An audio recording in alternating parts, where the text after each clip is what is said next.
Leopard 1 in German Tech Tree doesn't have any special extraordinary features that would make it stand out among other tanks.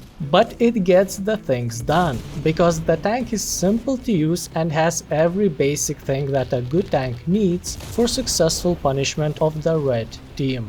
The tank has 3 types of rounds available: APDS, Heat and Hash. My choice was simple. I was mainly using APDS rounds for the sake of simplicity. APDS, unlike Hash rounds, can be effective against all type of tanks no matter their armor thickness. The round has an amazing muzzle velocity of almost 1.5 kilometers per second and penetration over 300 millimeters. That should be enough to penetrate most tanks anywhere. Only heavy tanks might require aiming for weak spots. It also seems like APDS round deals slightly more post-penetration damage than Heat, but most importantly, it's the only round available to the Leopard 1 that can shoot through fences and trees, so there are even less things to worry about. The post-penetration of this round is enough to one-shot an enemy with a well-placed hit, though usually you don't get to well place your hits. It's totally expected that most previously undamaged vehicles will require 2 or even more shots to be destroyed. Luckily, Leopard's reload is shorter than enemy's crew replacement, so once the enemy is damaged, you should be able to finish it off in most cases. The reload speed of most 105mm cannons is standardized among vehicles with similar cannons. 6.7 seconds with aced crew. That means that your reload will be similar to other medium tanks you will meet in battles, with the exception of Soviet ones who will reload noticeably slower even though their cannon's caliber is a bit smaller. The armor on this tank is very light. In front it has simple 50 and 70mm thick angled plates, while the turret is made of various details ranging from 45 to 120. At vehicle's battle rating 7.3, such armor is clearly not enough to resist even the weaker shells. Ricochets might happen because of all the angles, especially when the opponent is in a hurry and cannot aim well, but in general, you cannot rely on the vehicle's armor. Resisting enemies' projectiles is pure luck based on how often you pray to the snail god. Side armor is even worse. 30, 35, maximum 43mm on the lower part of the turret. That is not enough to stop even low-caliber armor-piercing projectiles. This is basically a protection from heavy machine guns. That's it. So a simple tank has an armor that simply doesn't help. Does it mean that once Leopard 1 gets hit, you go to the hangar? There is no simple answer. The commander of Leopard 1 can fire the main armament as well, which is a nice bonus that might help you when the gunner is knocked out.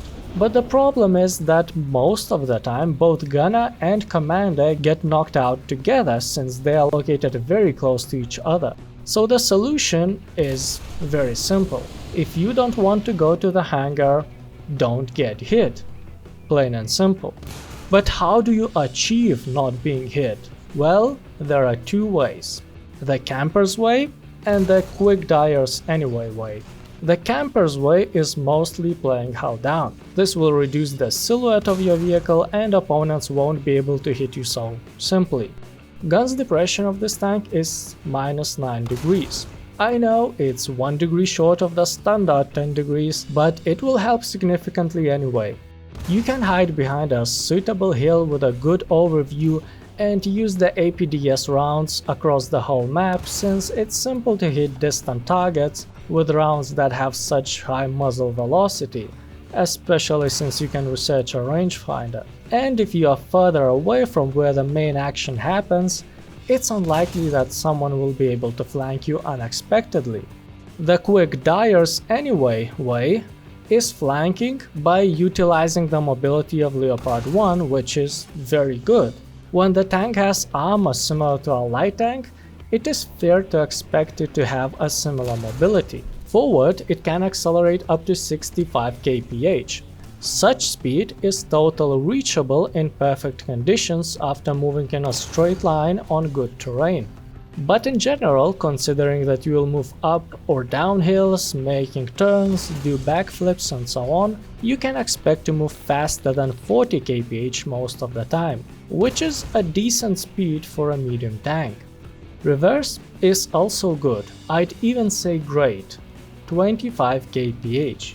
If you want to get out of tough situation by reversing back behind your teammates, you will, if the driver is alive of course, and the engine is not damaged, and transmission, and reverse button on your keyboard works. Well, there are some situations when good reverse speed might not help, but to put it simply, Leopard's ability to disengage is way above average. Of course, flanking is risky. Operating behind enemy lines means that you won't receive any support from your teammates if something goes wrong, and things will go wrong as soon as enemies notice your activity. That's why I called flanking a quick diers anyway way. But at the same time it allows you to make a bit of a mess where opponents feel safe and get multiple frags until your location is revealed. In order to stay safer, you can hide the tank behind the smoke screen. You can launch smoke grenades 4 times, so use them often. There is no need to save them for later. I am sure most of you have heard that smoking kills, but now I am showing you a clip where smoke literally saved my life. How do you explain that? Leopard 1 has 2 low-caliber machine guns that are simple to use. Now wait, simply useless. Yeah, that's the right way to say it. There are almost no open-top vehicles at 7.3 battle rating, and light tanks cannot be penetrated anyway. Machine guns might be useful to clear bushes to get a better view or harass planes, but most of the time they just attract unnecessary attention. In the arcade you get to see name tags of your opponents, so the ammunition choice is simple. APDS. You can see the name tags through multiple fences, forest or even buildings, so the ability to shoot through them is even more valuable in this game mode. It definitely gets more dangerous for Leopard as well in the arcade, since opponents will also know your location no matter how well you hide. And despite the mobility, which becomes quite insane with the engine boost, you won't be able to use it to flank opponents so effectively. So the best you can do to stay alive is simply hiding behind hills, walls or destroyed vehicles and shooting first. I cannot say that Leopard 1 becomes noticeably worse in arcade, but you will have to be more careful. Leopard 1 is a decent tank. I would rate it a 6 anesthetic boxes sticking on top of the turret out of 10. A solid 6, a halfway to 7. The tank is not special in any way. Most tanks at similar battle rating have the similar firepower, mobility or protection. Probably Leopard slightly shifts towards mobility, but in general it's a simple tank with all basic functions. In conclusion, I would like to put it plain and simple. Leopard 1 is a tank that does well everything a tank has to do well.